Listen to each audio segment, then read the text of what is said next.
Halo teman-teman, selamat datang kembali ke channel aku, Tekimboy. Ini adalah seri kedua dari Simulkuy.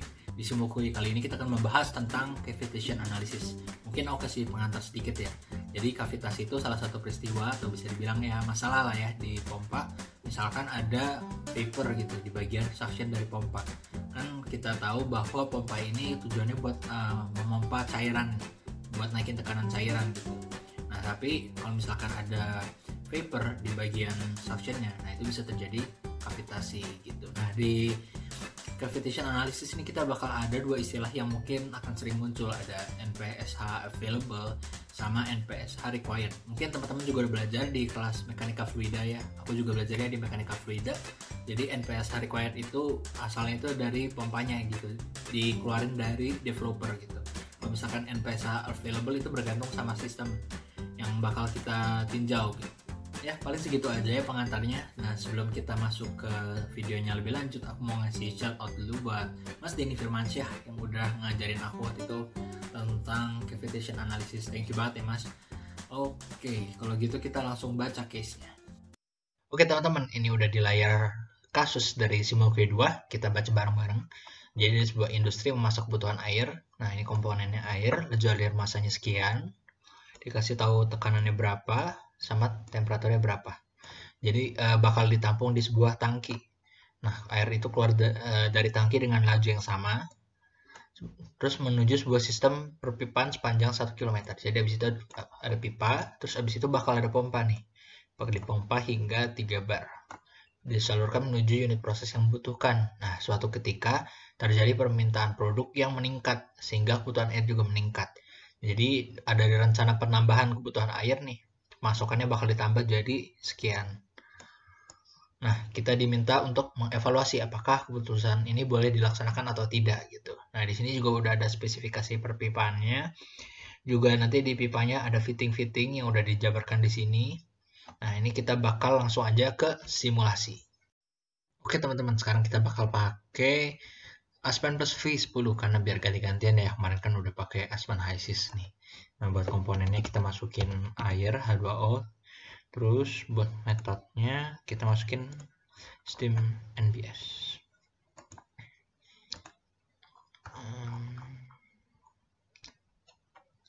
Nah ini steam NBS, dia kayak pakai steam table gitu. Oke, sekarang kita udah ada di simulation tab. Pertama kita bakal masukin komponennya dulu. Ada tank ya, ada di sini di mixer ada tank. Oke. Terus abis itu ada pipe.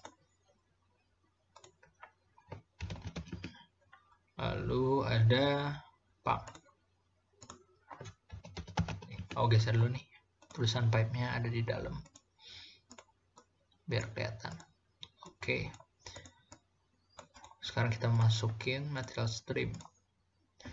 Ini misal tank ini tank out,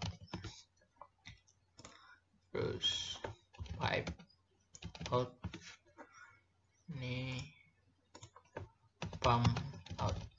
Oke, udah. Sekarang kita tinggal definisin inlet streamnya. Temperatur kita lihat tadi 25, 2 atm. 2 atm. Oke. Terus ini kita ketahuinya kan mass flow ya. Mass flow-nya 9500. Oke, udah terdefinisi ya. Oke.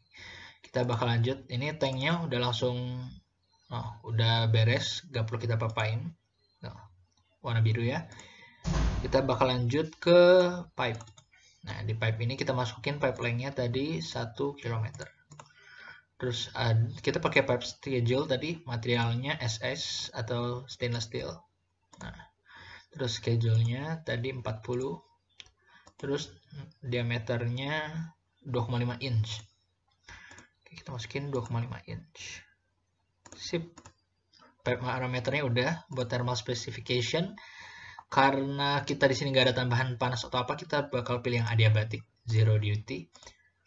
Terus buat fittings, nah ini kita lihat connection type-nya ada yang flank welded sama yang screwed. Kalau welded kan berarti di las, kalau screwed kan itu ya screw ya. Nah tadi kan dibilang screw ya. Terus kita masukin aja nih 2 buah gate valve. Nah, di sini ada 2. Butterfly valve-nya 1. Terus elbow 5. 6 branch teeth. Dan 10 straight teeth. Oke, udah beres. Sekarang kita ke pump. Nah, dinaikin tekanannya jadi 3 bar. Oke. Kita ke discharge pressure ya, 3 bar. Ini efisiensinya misalkan aja nih, kita 0,9 misalkan. Karena gak didefinisikan tadi ya, kita coba aja gitu. Oke, kita run.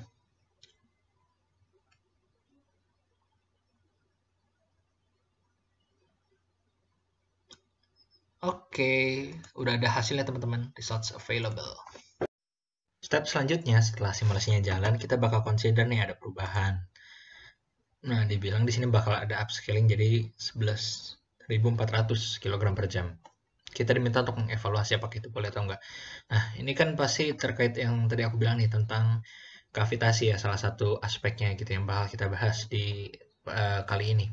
Oleh karena itu kita bakal coba di sini pakai namanya sensitivity analysis. Nah, ini sensitivity, kita bikin new baru. Oke, nah kita bikin new variable di sini. Sebentar, banyakkan. Nah, kita mau variasiin mass flow dari steam inlet kita nih. Misalkan tank in ya. Komponennya pasti air. Terus start pointnya misalkan kita dari 9.000 gitu. 9.000 sampai ini kan 11.400 tapi kita lebihin deh 11.500 gitu. Terus incrementnya misalkan 250 kg. Oke, udah beres. Sekarang kita ke define. Nah, kita mau ngedefine NPSH available. Nah, ini kan adanya di pompa ya. Kita ke block variable.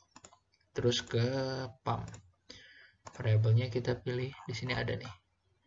NPSH available. Sip. Kita satunya ke meterin ya.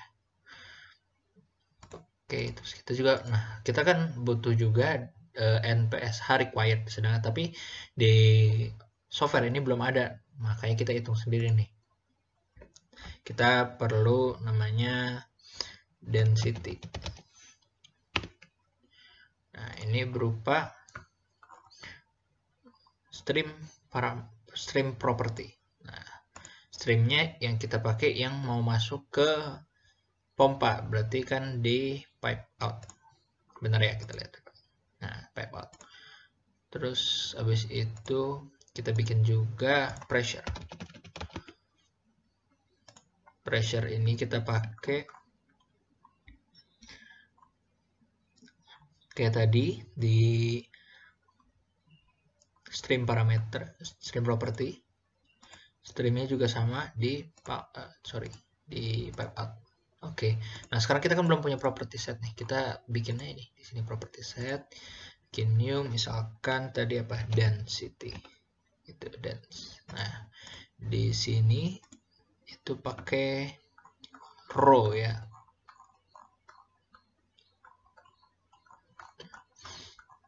Jauh di bawah.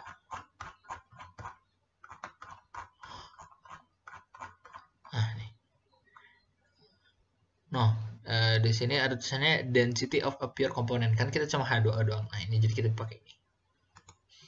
Sip, redefinisi. Selanjutnya kita bakal bikin yang kedua, yang pressure. Kita press gitu.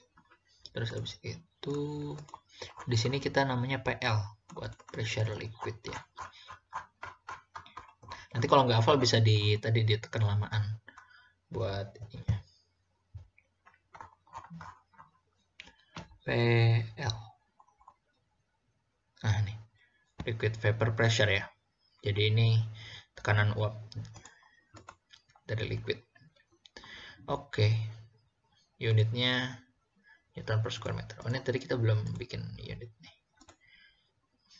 Kilogram per ini. Oke, udah beres. Sekarang kita balik ke sensitivity analysis. Tinggal yang define kita masukin tadi density-nya dense. Udah ya, udah terdefinisi. Pressure-nya tadi press. Selanjutnya kita bakal taruh di Fortran buat rumusnya, buat dapetin NPSHR. Ini pakai rumus NPSH, itu tadi tekanannya dibagi sama 9,8 itu gravitasi dikali dengan density. Oke, ini kita udah harusnya centang biru. Kita tabulate nih. Yang kolom satunya bakal NPSHA, kolom keduanya bakal RNPSH. RNPSH. Udah bener ya? Kita tinggal run. Kita lihat result. Di result ini kita bisa ngeliat nih, ada vary dari mass flow, ada NPSH dan RNPSH. Nah, kalau teman-teman ingat, syarat terjadinya kavitasi itu adalah yang required-nya lebih besar daripada yang available. Nah, kita lihat nih, di setiap case-nya itu mana yang kayak gitu. Nah, bisa dilihat ya, di case 11, required-nya lebih besar nih, artinya pas flow-nya 11.500, itu terjadi kavitasi. Nah, sekarang kan kita di sini 11.400. Apakah itu terjadi kavitasi? Nah, kita bakal coba pakai plot. Kita vary mass flow. Kayak gini.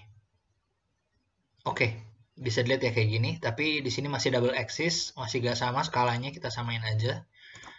Paling bawahnya 0. Paling atasnya 8. Nah, kita bisa lihat di sini ya. Pas 11.400 yang available masih di atas nih daripada yang required. Artinya belum terjadi kavitasi. Makanya jawaban dari case ini adalah sebenarnya boleh ya. Jadi kan ditanya nih, evaluasi apakah keputusan ini boleh dilaksanakan. Sebenarnya boleh karena nggak terjadi kavitasi, NPSH available-nya lebih besar daripada yang required. Tapi ini tuh bisa dilihat deket banget nih sama titik terjadinya kavitasi, kan di 11.500 kan ya, itu udah kavitasi. Nah, oleh karena itu tidak direkomendasikan, lebih baik ada cara lain gitu. Karena kalau misalkan nanti ada suatu kayak kekeliruan dalam proses yang menyebabkan flow-nya tiba-tiba lebih tinggi gitu, kayak accident gitu, nah itu bisa langsung kavitasi dan berbahaya gitu teman-teman. Ya, segitu aja teman-teman video hari ini. Jadi kita udah belajar sama-sama tentang cavitation analysis. Kalau teman-teman suka videonya, jangan lupa untuk like, comment, dan subscribe. Dan ditunggu video-video berikutnya. Dadah!